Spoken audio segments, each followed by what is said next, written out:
make a server in Minecraft 1.20.3. In this video, we're going to go over every single step of making your own Minecraft server. Now, I do quickly want to mention that this is not a 24-hour server. It's using your own computer's hardware, and it's only up and running when your computer is up and running. And because it's using your own computer's hardware, you also need a decent computer to be able to run a server and play Minecraft at the same time, so keep that in mind. It's also on your own internet connection, which means you need a good internet connection, and it also means that anyone who gets the IP address of this server can do things like DDoS you, hit your internet offline, and all of that stuff. Now, why do I say that? Because if you want to start a server that's up all the time, you don't have to worry about the hardware, you don't have to worry about the internet connection, you just want to be able to play Minecraft quickly and easily and make a Minecraft server to start playing with your friends in under 5 minutes. Well, that's where our company Simple Game Hosting comes in. Go to the first link in the description down below, the breakdown.xyz/simple, to start your very own Minecraft server the simple way. Literally in a few minutes, you will be playing on your server with your friends, and if you don't add mods, plugins, or mod packs, it's super easy to do that as well.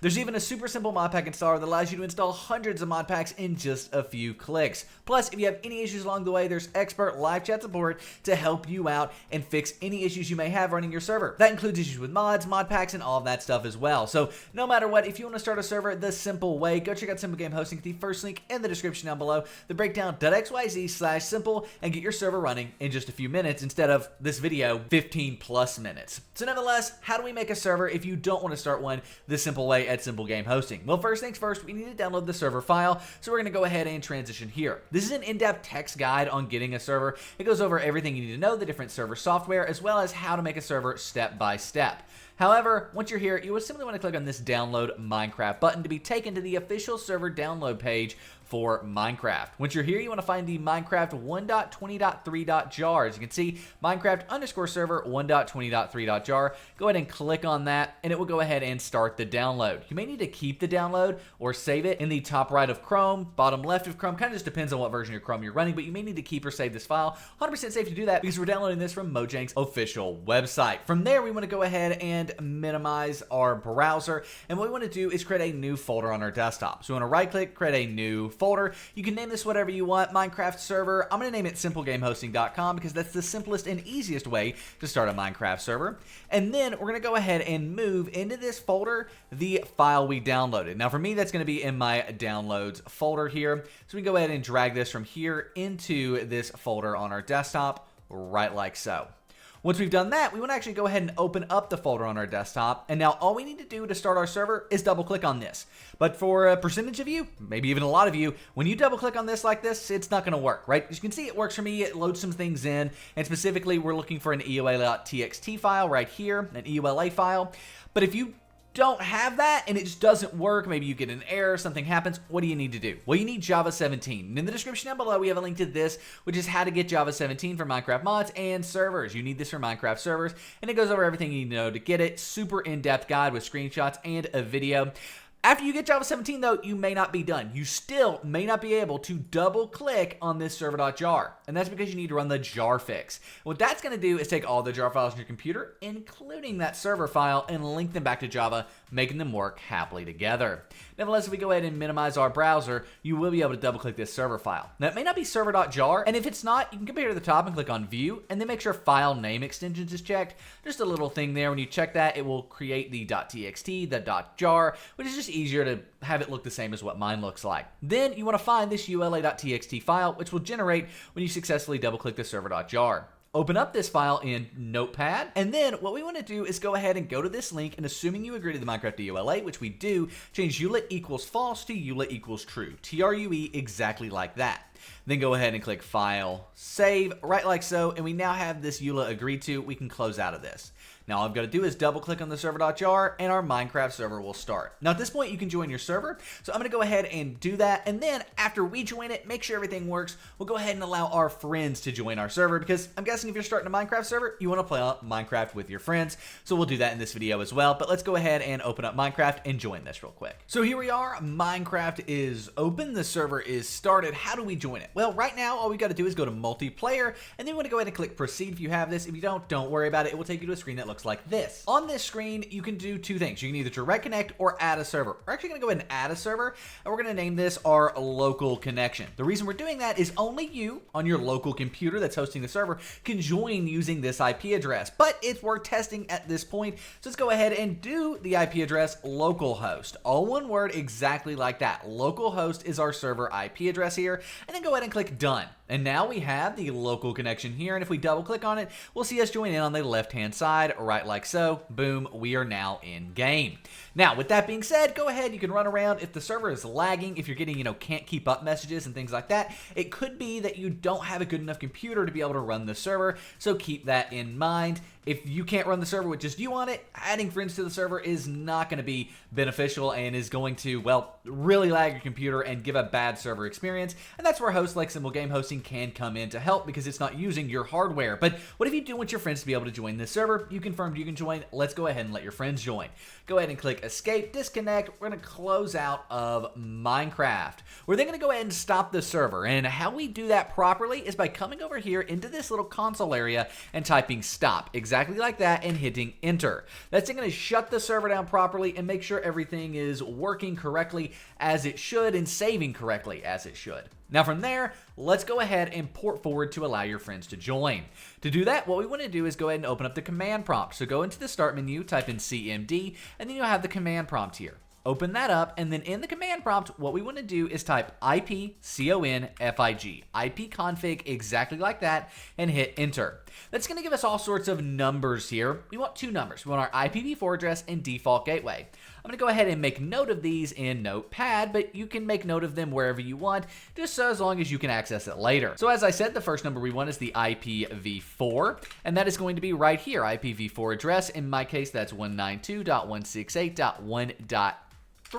For you, it could be something completely different, and that's why we're getting it like this. If it was the same number for everyone, I would just give you the number, but it's not, so we have to get it like this.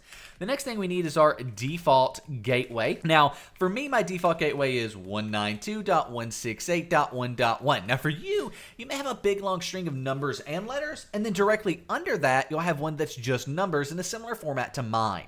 You want the one that's just numbers, not the one that's numbers and letters, and usually the first line will be numbers and letters. Then under that, it'll be blank on the left here, and there'll be another string of numbers. That's the one that we want. Once you've got note of both of these, though, we can go ahead and close out a command prompt. Let's go ahead and open up our web browser and open up a brand new tab. Up here at the top, we want to type in the default gateway. So in my case, that's 192.168.1.1. and hit enter. That then opens up a login box. Now for you, it could be a nice login box with a nice GUI, basically, a nice like sort of on the page one. It could be like mine and just pop in from the top. It could literally be a pop-up window that happens when you go to that, but you're gonna get some sort of login box. What do you enter in here? Well, it's not your Wi-Fi password. It's your router's username and password, which is different from your Wi-Fi password. You can find the link in the description down below that will take you here. And this is how to find your router password. It goes through a bunch of different methods. Start with method 1. All the way down to method 5. It usually starts, or it does start with the easiest, all the way to the most difficult, which is unfortunately contacting your ISP. Luckily, most people find it by method 4, if not method 3, and that will get you into your router and be able to port forward. I'm going to go ahead and log into my router, and once I do that, I will show you how to port forward and what ports to forward and all of that stuff. We're going to go super in depth, don't worry. So here is what my router looks like. Yours probably looks completely different, and that's okay.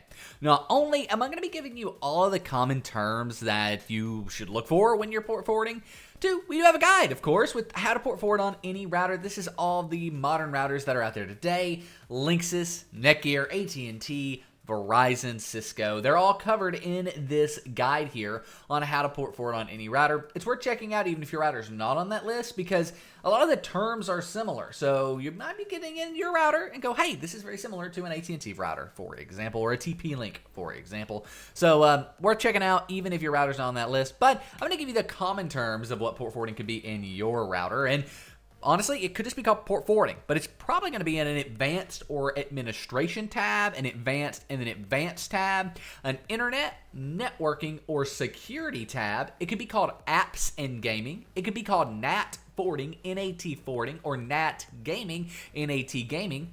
It could be called apps and forwarding. It could also be called port opening, port closing, port triggering, or port forwarding / port triggering. It could also be in your firewall settings. For me, it is in the advanced tab, then it is in advanced again, and then it is in port forwarding / port triggering.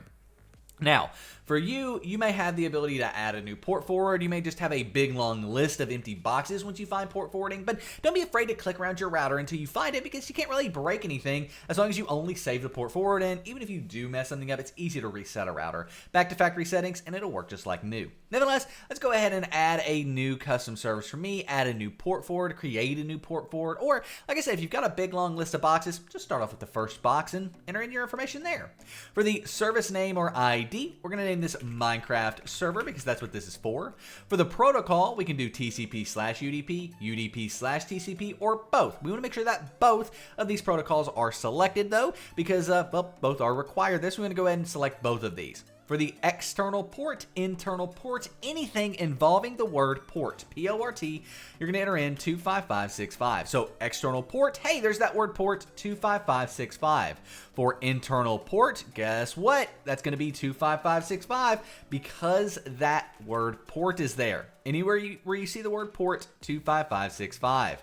Now, for our internal IP address, our local IP address, or our device IP address, it's basically your internal local IP. For me, it's the internal IP address. Could also be local IP address. That's going to be the IPv4 address we found earlier. So 192.168.1.3. You may not have a place to enter an IP and instead have a big long device drop-down list. I have that too, and we can actually see right here is my computer, that 1.1.3. That's corresponding with my computer, and as you can see, what we've entered in up here as well. So it all works out. And you have different options there, but you want to make sure it's your IPv4 address or the device you're making the Minecraft server on. Now, for 90% of you, you're going to go ahead and click apply, save, create the port forward, but for some of you, you'll need an external or outside IP address. Luckily, even those 90% of people who don't need that for their port forward need it, because that's how your friends are going to join. So you want to go to the description down below to here. What's my IP address? And what this is doing is just taking your IP and giving it back to you. But it shows you what you can get from your IP address. As you can see, the city, the region, the latitude and longitude coordinates, and it's why you want to keep this private and only give it to people you would basically invite over to your house. And Simple Game Hosting doesn't require you to do any of this, and it keeps everything private on your end. You use Simple Game Hosting hardware to host the server, not your IP and all of that stuff. So we want to go ahead and copy the IP address there by clicking on it. If you did need it for your port forward, you can come back and enter it in here if you needed it. But if you didn't, you've got the IP. Let's go ahead and join your Minecraft server. Now, in order to do that, we want to go ahead and start the server. So come here and double click on the server.jar. That's how you'll start your server moving forward. If you do want to add more RAM to your server, there's a guide in the description on that. So go down there, check that out, and that'll show you how to add more RAM. Right now, I think it's relatively variable. It's kind of interesting how it does it when you just double click the server.jar. But generally, as you can see, we've got 11% free at 1 gigabyte, but that's not exactly true because it can go over that. It's a little weird as to how that works. But nevertheless, if you do want to add a specific amount of RAM, there's a guide in the description on that. And of course, we'll need to go ahead and open up Minecraft. So I will go ahead and do that as well. So here we are in Minecraft. We can connect to this server just like we have pretty much every other server. Go to multiplayer and proceed. Then we'll go ahead and add this server just like we did our local connection, except I'll name this one public IP.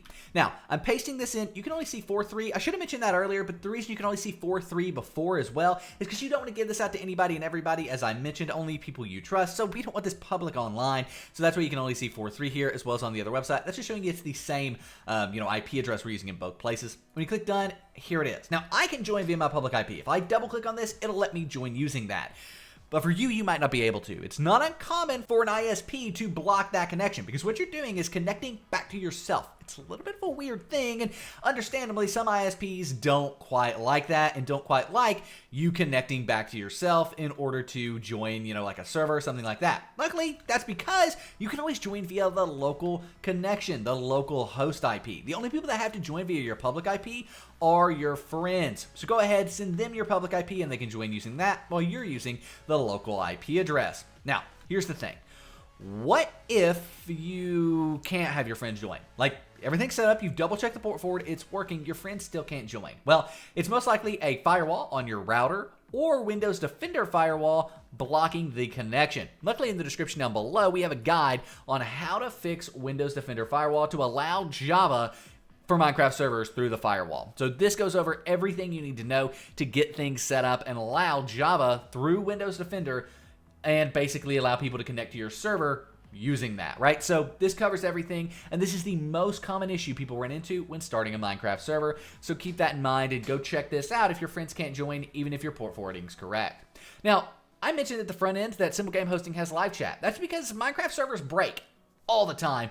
Even if you don't do anything wrong, there's issues. And Simple Game Hosting gives you someone to reach out to if you have that happen. But if you don't have that option, we have this, which is how to fix a broken Minecraft server. It covers everything you need to know to fix broken Minecraft servers and get things basically repaired and back in line working properly. So this is a 30 or 20 minute video of me just troubleshooting tons of different Minecraft server issues. It's worth checking out and getting things fixed if you are having issues with your server. Nevertheless, let's go ahead now and double check back here. We can see that we are in game. One thing that is worth noting is if you are noticing you can't break blocks, or if you're noticing you want to be able to use like commands like /game mode, well, you're going to need to op yourself. So if you come over here to the console, you can actually type op and then your username and be able to quickly do that. And now we can come over here in game and do things like game mode creative.